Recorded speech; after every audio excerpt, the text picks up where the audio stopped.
Hello mga kaibigan! Welcome sa Insight Fusion kung saan tinatalakay natin ang mahahalagang impormasyon tungkol sa ating kalusugan. Sa episode na ito, pag-uusapan natin kung paano basahin ng tama ang FT3, FT4 at TSH upang matukoy kung may hyperthyroidism or hypothyroidism. Bukod dito, ibabahagi ko rin ang normal reference values para sa mga tests na ito para magkaroon kayo ng mas malinaw na gabay. Kaya siguraduhing tapusin ang video na ito para sa kumpletong impormasyon. Ang thyroid gland ay isang maliit, ngunit mahalagang bahagi ng ating katawan na responsable sa pag-regulate ng metabolismo, enerhiya at pangkalahatang kalusugan. Pero paano natin malalaman kung maayos ba ang paggana ng ating thyroid?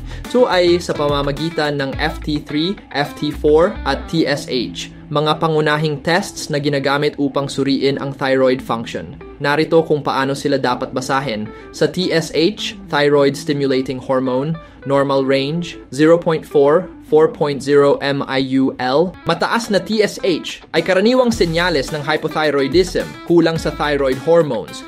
Kung mababa ang TSH, karaniwang senyales ng hyperthyroidism, sobra sa thyroid hormones. Sa FT4, free thyroxine naman, normal range 0.9, 2.3 ng-DL.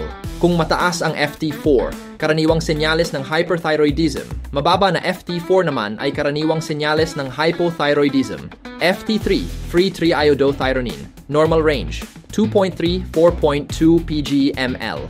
Kung mataas na FT3 ay karaniwang senyales ng hyperthyroidism at kung mababa naman ang FT3 ay karaniwang senyales ng hypothyroidism. Sa madaling sabi, kung mababa ang TSH at mataas ang FT4, FT3, maaaring may hyperthyroidism. Samantala, kung mataas ang TSH at mababa ang FT4, FT3, maaaring may hypothyroidism. Pero tandaan, ang resulta ng isang test ay hindi palaging sapat na basehan para sa diagnosis ng isang thyroid disorder. Maraming factors ang maaaring makaapekto sa resulta ng pagsusuri, kaya mahalagang kumonsulta sa isang doktor o endocrinologist para sa tamang interpretasyon at paggamot.